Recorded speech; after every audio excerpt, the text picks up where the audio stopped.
Hi friends, welcome to Techno Leadership Insights. People tend to have different views on what is best for their career.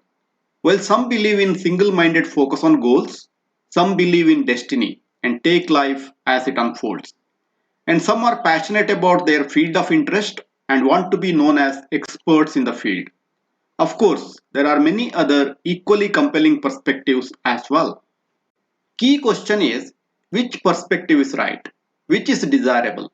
Obviously, it's not an easy question to answer. The choice is highly dependent on individuals' personality and preferences. Nevertheless, it's worthwhile to understand different perspectives so that one can make informed choice, knowing fully well its implications.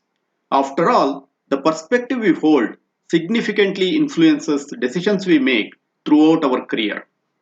In previous two videos, I shared perspective of a goal seeker and that of a believer in destiny.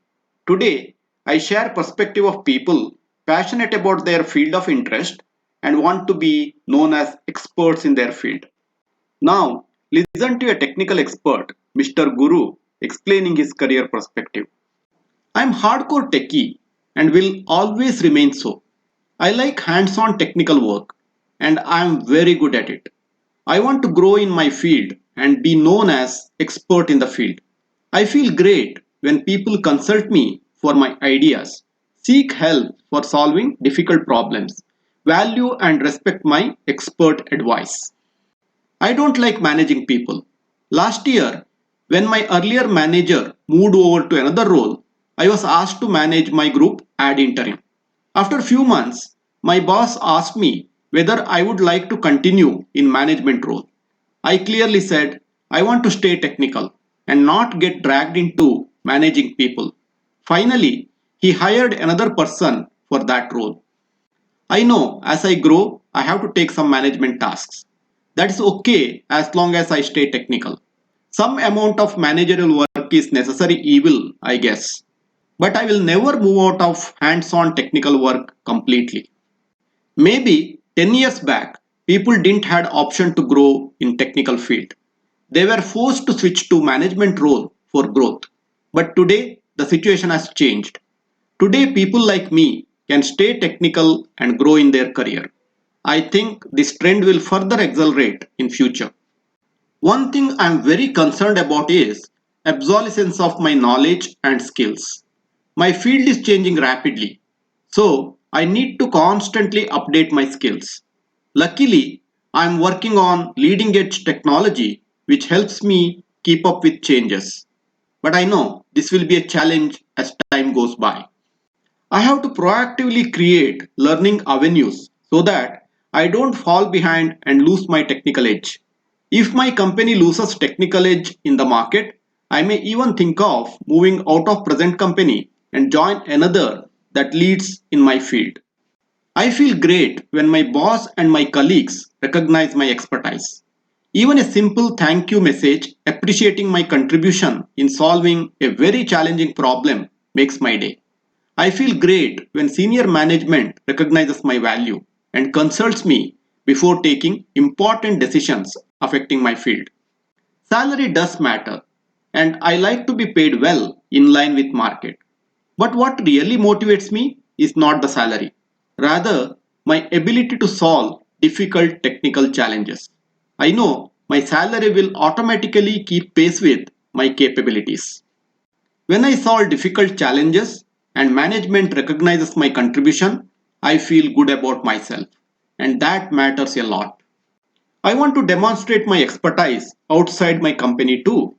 I am working on some patenting ideas. Hope some of that translate into actual patents. One day, I hope to have few patents and technical papers in my name. Maybe someday in future, I'll be part of some standard setting bodies and contribute in setting industry standards. This perspective of being master in a chosen field is not limited to only technical field. You will find similar people in other fields like medicine, arts, sports, etc. Now, listen to Rahul Dravid, great Indian cricketer, explaining how he became passionate about cricket and how that passion defined his career as well as his life. I'd like you to picture a boy born in a typical middle-class family. I was that boy.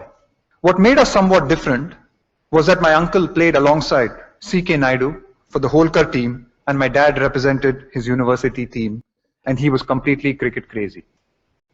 The radio commentary was always on at home during test matches, and my father followed every single match, whether international or domestic. He took me and my brother along to stadiums to watch the greats in action at every possible opportunity. To his mind, there was no better use of our time. Like any young boy, I hero worshipped my father, and my curiosity about this game that he was so passionate about grew progressively deeper. As I spent more time watching the game with him and playing it in my backyard and on the street, my curiosity gave way to interest. And before long, this interest gave way to love. The seed had been sown. I remember at some point in those early years feeling like I knew deep inside me what I had been born to do. That finding myself in the Dravid household was no accident of birth, it appeared. I learned that sometimes inspiration just stares you in the face. Through my school days, I was getting more and more immersed into my own world of cricket. Winning the inter-school tournament felt like winning the World Cup. Captaining the school and state teams was my greatest mission. In the midst of borrowing class notes from friends and furiously preparing for school and college exams, I was growing as a cricketer. At the time, we played many league and junior state matches on bouncy matting wickets. We traveled by train across the length and breadth of the country, often in unreserved compartments, staying 5 to 6 in a room. The hard sessions in the nets and my performances at the junior level won me a state cap. And before I knew it, I was playing the Ranji Trophy for Karnataka in 1991. By this time, I was being talked about as a national probable. I even captained the Indian under-19 team. Question I got wherever I went was, when are you going to play for the country?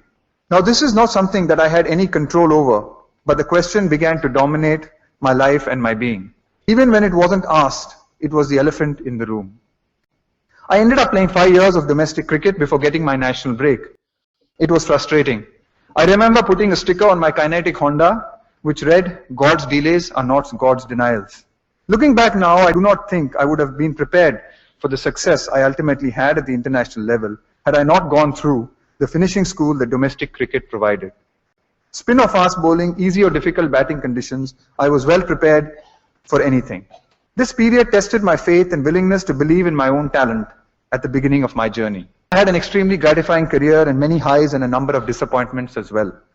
I had no regrets, no unfulfilled professional goals, and nothing left to prove to myself. I had climbed my mountain, the one I had originally set out to climb as a little boy. At the start of my journey, I had been inspired by my father's passion, which I made my own. As I began climbing the mountain I had set my eyes on, I received lots of support along the way. As I sat alone, dealing with my successes and failure, I got to understand myself better. The climb became everything to me, and I immersed myself in it. As I got closer to the top of my mountain, I managed to remain focused and keep my eyes on the destination. And when I finally got there, I just thoroughly enjoyed being where I stood at the moment in time. A sense of peace and clarity enveloped me. It was then that I realized that you don't have to be number one in the world, you just have to be number one to yourself. Reaching that peak is the highest peak there is. So, is it good to focus on your own passion and try to be best in your own area? Or are there more important things in life and you have to look at different career perspectives? I'll share more career perspectives in coming weeks. Meanwhile, what do you think? What is your experience? If a young person who trusts and respects you seeks your advice, what advice will you give? Do share your thoughts and experiences in comment section. Thanks for watching. See you next time.